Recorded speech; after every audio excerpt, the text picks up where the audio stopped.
Episode 2 की शुरुआत में वैभव अपनी क्लास में कह रहा होता है कि हमें लड़की को इम्प्रेस करने के लिए उन्हें पहले डिस्क्वालीफाई करना होगा, क्योंकि जब तक तुम लड़की की सारी बात मानोगे तब तक लड़की तुम्हें भाव नहीं देगी। तुम्हें लड़की को हर कदम पर चैलेंज करना है। फिर रात में हम मल्लिका को देखते हैं जो सपने में पंकज के साथ इंटीमेट हो रही थी, पर वो ठीक से सेटिस्फाई नहीं हो पाती। इससे हमें पता चलता है कि मल्लिका और पंकज का रिलेशनशिप कुछ खास नहीं है और मल्लिका को हर रात यही सपना आता था। फिर अगली सुबह वैभव पंकज और बाकी लोगों के साथ मीटिंग में बैठा होता है और वो पंकज को एक वीडियो दिखाता है जिसमें पंकज के बोलने का ढंग काफी खराब था। इसी वजह से वैभव पंकज से कहता है कि सभी नेता को लोगों से अच्छे से बात करना आना चाहिए, जिससे सभी लोग तुम पर विश्वास कर पाएं। पर मल्लिका कहती है कि पंकज को अपनी बात से ज्यादा अपने काम पर ध्यान देना चाहिए। वैसे भी जनता उसी को जिताती है जो सबके लिए भलाई का काम करता है, लेकिन वैभव सभी से कहता है कि पंकज को लोगों से घुमा फिरा कर बात करनी होगी और पंकज को सबसे पहले अपने गुस्से को कंट्रोल करना होगा,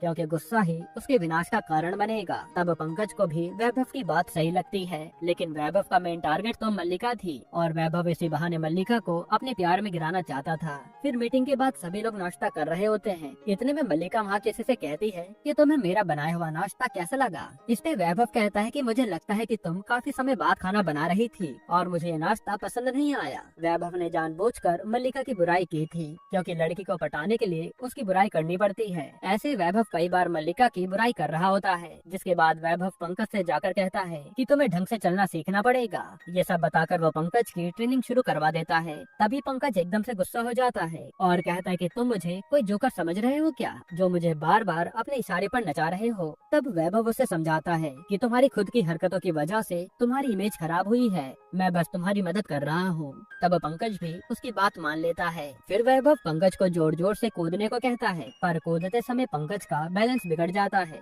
और वो सीधा छत से नीचे गिरता है। गिरने की वजह से पंकज को काफी चोटें आती हैं और मल्लिका उसकी मरहम पट्टी करती है। तभी मल्लिका पंकज से कहती है कि ये सब करने की क्या जरूरत थी और इससे कुछ भी नहीं होगा। इस पे वैभव कहता है कि कूदने से पंकज का कॉन्फिडेंस बढ़ेगा, जिससे पंकज लोगों के सामने बिना घबराए अपनी बात रख सकता है। यहाँ वैभव ये तो समझ गया था कि मल्लिका कैसे भी करके उसे टीम से निकालना चाहती है, लेकिन वैभव भी मल्लिका को इम्प्रेस किए बिना जाने वाला नहीं था। इसके बाद रात को वैभव क्लास में अपने सभी स्टूडेंट से कहता है कि तुम्हें लड़की को इम्प्रेस करने की कोशिश नहीं छोड़नी चाहिए, क्योंकि लड़की एक बार में इम्प्रेस नहीं होती। वही मल्लिका अपनी फ्रेंड रिद्धि से जाकर मिलती है और कहती है कि पंकज और मैं एक साथ अच्छे से टाइम स्पेंड नहीं कर पा रहे और पंकज हर समय अपने काम में ही बिजी रहता है। इस पर रिद्धि उसे कहती है कि तुम्हें पंकज को थोड़ा टाइम देना चाहिए। साथ ही मल्लिका रिद्धि को वैभव के बारे में भी बताती है। फिर जब मल्लिका घर पर आती है तो पंकज उसे वैभव के बारे में बताता है कि आज से वैभव तुम्हारी टीम का लीडर है, क्योंकि वैभव को लगता है कि तुम उसे अच्छे से काम करने नहीं दे रही, इसलिए तुम आगे से उसके काम में टांग मत अड़ाना। इस पर मल्लिका पहले तो आनाकानी करती है,